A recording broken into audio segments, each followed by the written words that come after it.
Everybody loves the sound of a train in the distance. Everybody thinks it's true. Okay, here we go.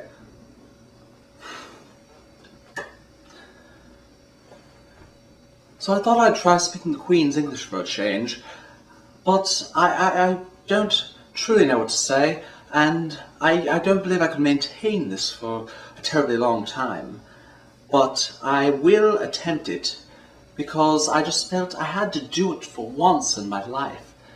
Truly, it is an amazing experience to know that you have the pedigree, to know that you have the ability to become whatever it is your heart desires. And that's why I chose to speak like this tonight. As a matter of fact, I do indeed hate the sound of my real voice. And this opportunity to move away from it into other directions, other horizons, is fascinating, honestly. And from here, I can appreciate the fact that there are different English accents, that this is just what we consider to be the model from which all accents are based. And I could bring it down to step to someone you might know, someone who might live around the corner from you, someone you might see every day. But it's a very different way of speaking to people, and I'm going to try it like this, on this level, and move into middle class, which is pretty much more where I actually am in this world. So that's me. And it descends. It keeps descending a little bit, until you're talking like, like you live on the street, like you're a freaking chimney sweep talking to Mary Poppins and God blimey and sodden rapscallions. Yeah, right. But at any rate, there are many directions we can go, many oceans to cross, many places to visit, and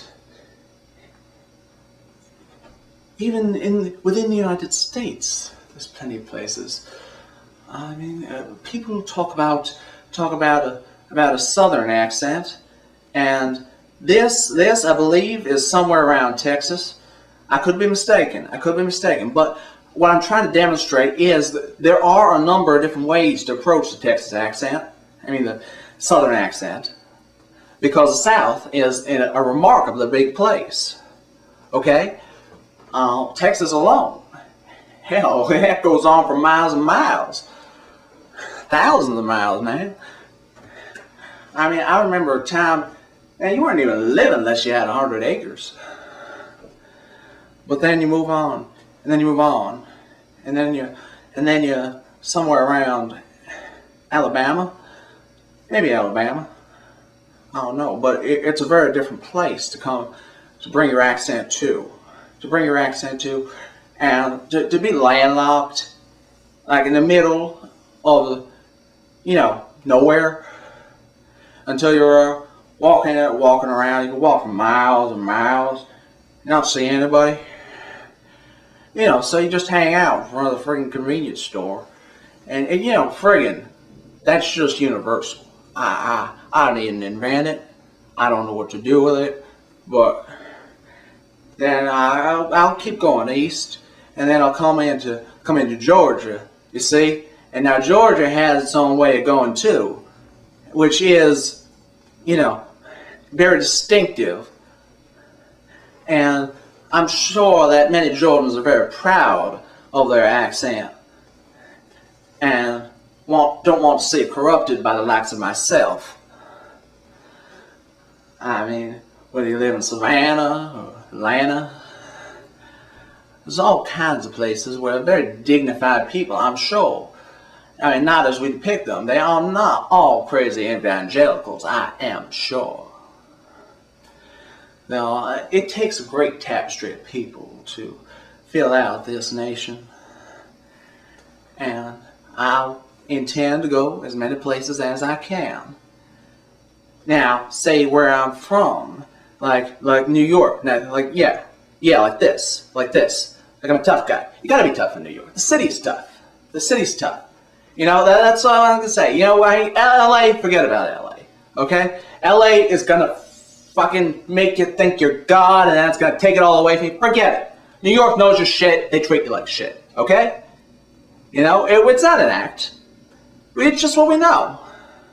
We're actually this is life, okay? Me and you. Yeah. I'm talking to you. What the hell do you think I'm talking to? No, but I mean, even in New York. And there's ways you can bring. You can bring it over to Brooklyn. You can bring it over to Brooklyn, and you can take it down, maybe, it goes a little different. It goes a little different than if you're in Manhattan. Because, yeah, you don't end up like that if you're in Manhattan. You know, people in Manhattan, they don't even have an accent. What the hell do they think they are? And, you know, in New York, it leads you up to Boston. And Boston, if I can make it, if I can make it, and here up in Boston, we like to talk in slightly different. If I can just get into it, hello. For Boston, we sing a proud refrain. For Boston, park my car, you know, have it yet, you know, like the Boston, cliches. That's what they give you. That's what they give you up in Boston.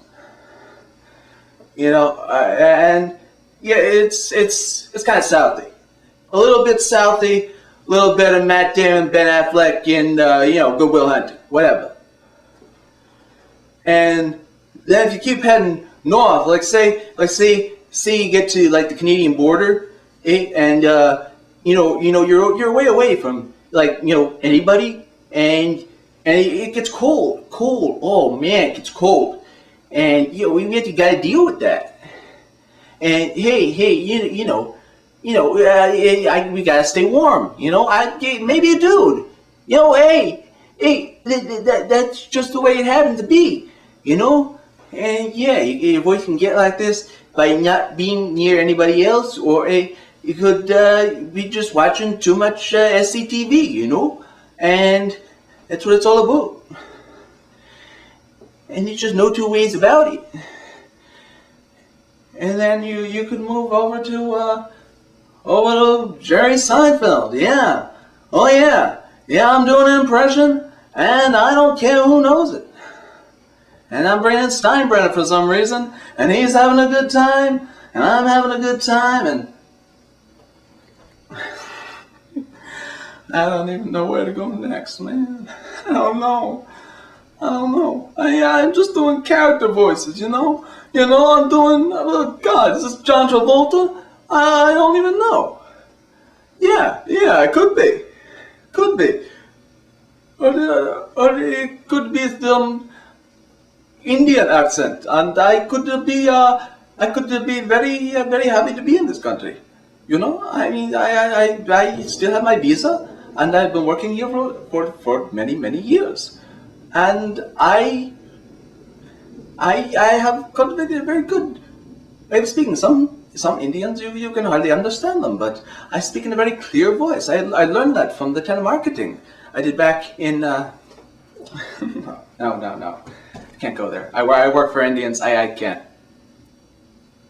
Sorry guys, if you're watching. Yeah. Oh boy, that's me.